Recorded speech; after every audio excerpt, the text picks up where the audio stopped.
All right, thank you very much.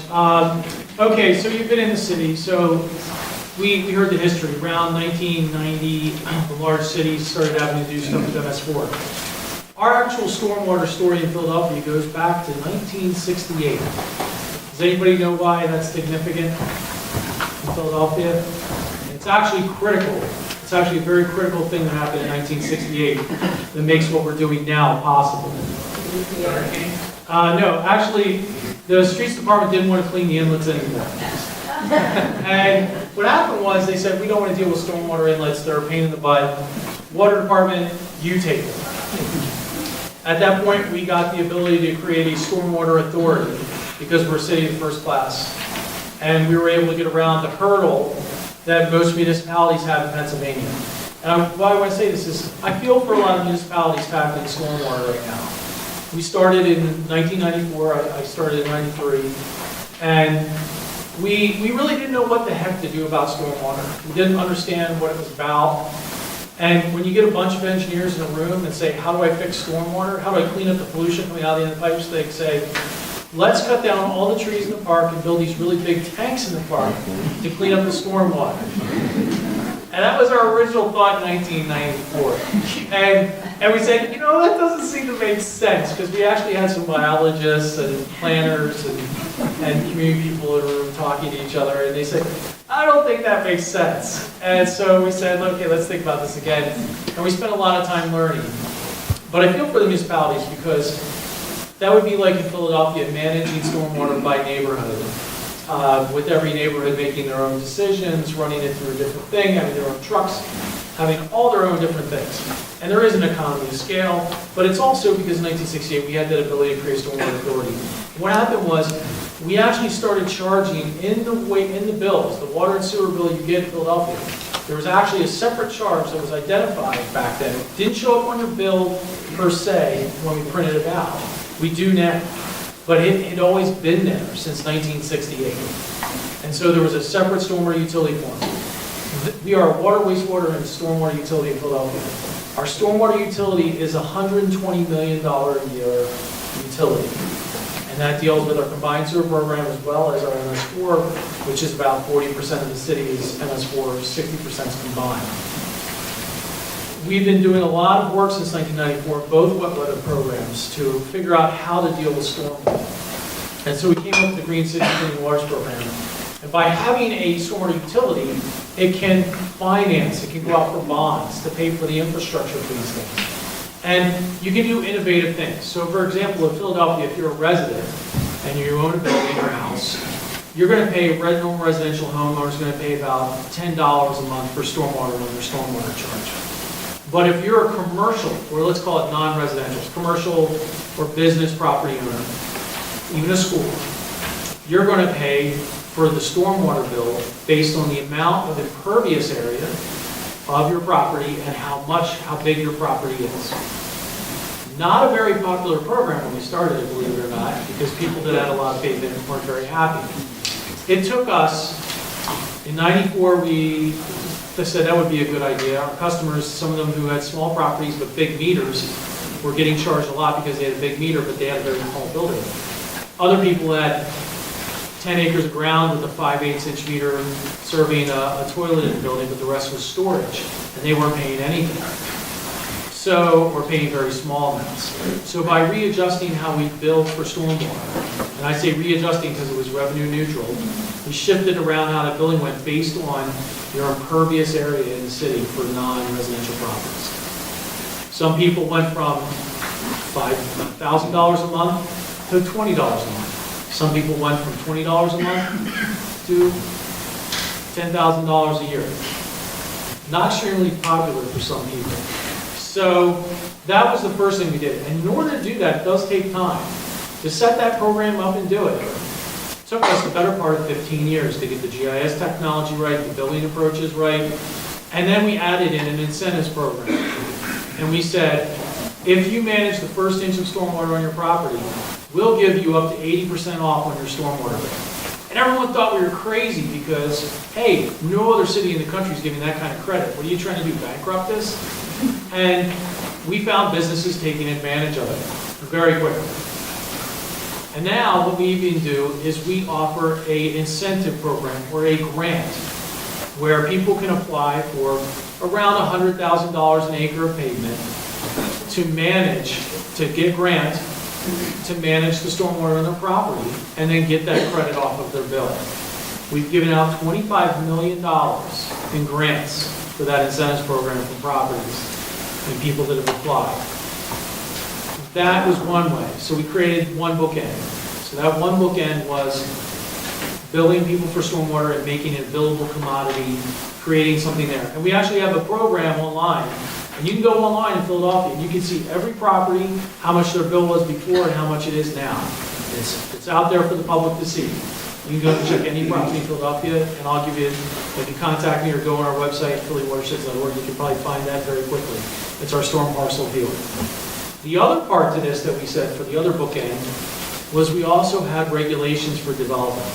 And the great opportunity started in 2004 when PADEP upgraded their regulations and Act 167 came along. We upgraded ours. Now, stormwater management in Philadelphia prior to 2004 with development was probably what I consider the Wild West.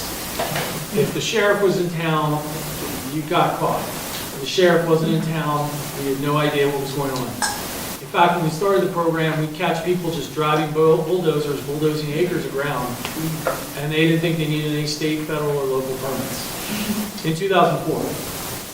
And we had quite a significant learning curve in Philadelphia.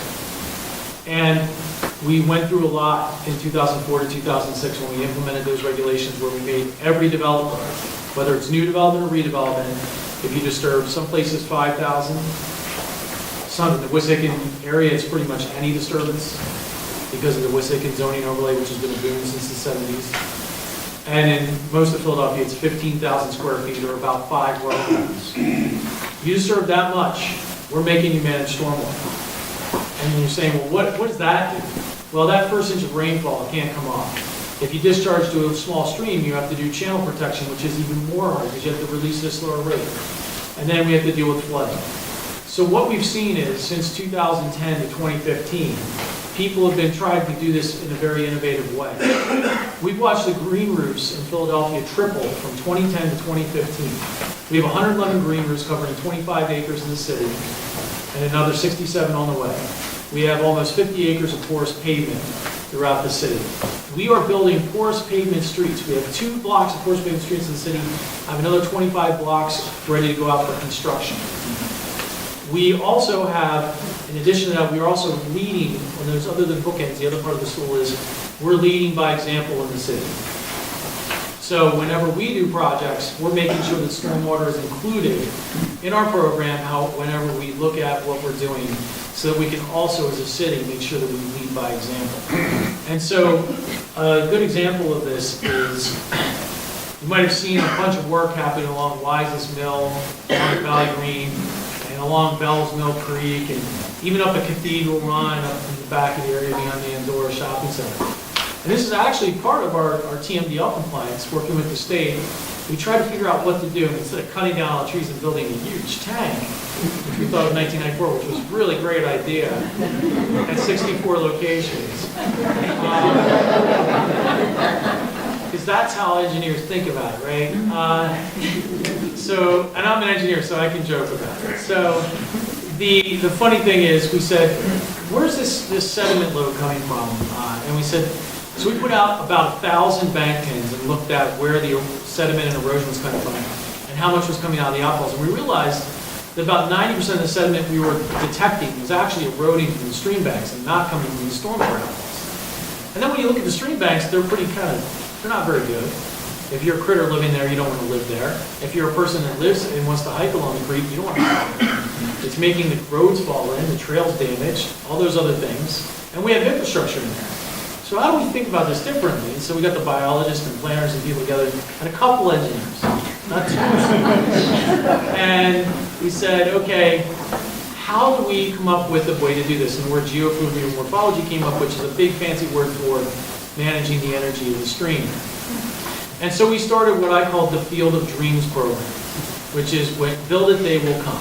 So we actually redesigned these tributaries in Philadelphia in a way that looks for ecological uplift and ecological services to manage that energy. So it's not a pipe channel, but it actually has the meanders, and we actually have step pools and runs and ripples. And we create the habitat, the places for the critters to move into. And just anecdotally in the last week, I've actually heard from some of our folks that are telling me we are seeing mayflies in some of these tributaries we restored that did not necessarily have mayflies before. So hopefully, we've only really had these settled in. This will be the first full year of them settling in. We're hoping to see how this works out because we invested, this is at Wise Mill, we went and built a stormwater treatment wetland, and we actually kind of recreated what a first order stream would have been like if we wouldn't have piped it all up in the neighborhoods down to that point. So we're recreating that first order stream and habitat. We actually had root logs. You can see we actually thought about even having the root logs there for turtles. An engineer would have thought about that. So, those are the kinds of things that we did. And those are the ways we're thinking about this, is really thinking about how to go from something like this to something more like this that can manage it. We actually put a whole new stream in at Indian Creek in Philadelphia with the Army Corps of Engineers. We actually have fish in that section stream in Koch Creek now, just a year later. So we work on these things so that we can see how we do this. So we've spent 20 years making mistakes, 20 years learning. We're happy to share that knowledge with our friends upstream. But it really does come down to having a utility and having an authority and having the money to sustain that activity. Because otherwise, you're just going to be making stabs in the dark, and you're not going to have a sustained amount of progress to move forward. And we think the future is bright. We're willing to try these things because before you get down the creek to those pipes, if you're developing, you got to manage the stormwater, and if you have a lot of pavement, you're going to be paying for it. So we've done everything we can because fixing the stream was done through debt 5,000 cuts. Every house, every street came in one at a time over 50 years. We have to go back and fix the creek, every street, every house, every parking lot, every school, one at a time over the next 50 years. This is going to happen today, and we're going to have to go back and then redo these streams so that they can actually support the aquatic life. We can't do all the work up in the neighborhoods and then expect the stream to be fine. We're going to have to go back in and fix those streams as well at some point. Thank you.